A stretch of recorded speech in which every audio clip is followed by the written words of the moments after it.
I hope the beginning of your Lent is off to a good start.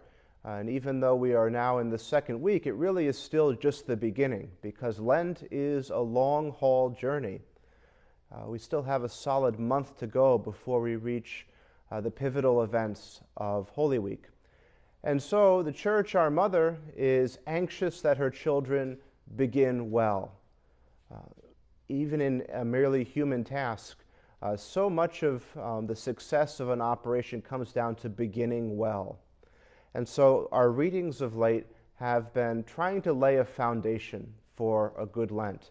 This past weekend, we heard directly from the Father, who said, "This is my beloved Son," as Jesus was transfigured on the mountain. Listen to him. And today, the same message is repeated to us again, that we have one teacher to listen to, and that is the Christ. And we can't take this for granted, because we live in a world where there are many voices, all trying to teach various things. And it can be difficult to discern in the midst of this cacophony what is true and what is false. It is so important that we advert to the fact that Christ is our teacher and make intentional efforts to listen to his voice. St. Augustine, in his famous work De Magistro, on the teacher, really says that all teaching is a matter of pointing back to Jesus, and that all true knowledge really comes from him. It's mediated to us through many other people, hopefully good preaching, good spiritual reading, the friendships that we have, they all point us to Jesus, the source of the love that we admire in others, the source of the truth that builds up a good and holy life. And so one of the works of Lent is prayer. We try to be more intentional about our prayer during this holy season, making extra time primarily to be still in the presence of God, to learn how to listen to his voice. It's not natural for a human being and a divine being to communicate.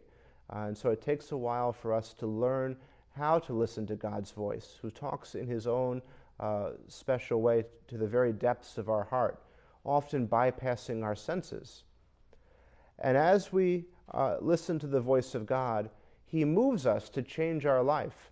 And that often leads us into the second work of Lent, which is fasting, consciously giving up something, particularly something that we may be attached to, such that by practice we acquire greater freedom in our life.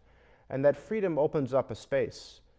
This void we could fill with just distractions or other material things, or we could use that space to, again, acquire a greater love for God and also especially for our neighbor.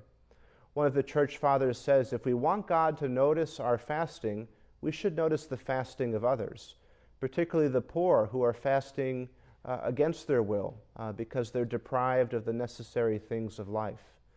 And so that leads seamlessly to the third work of Lent, which is almsgiving, that out of our abundance, particularly the things that we are not buying through our fasting, we use that surplus to provide for the needs of others.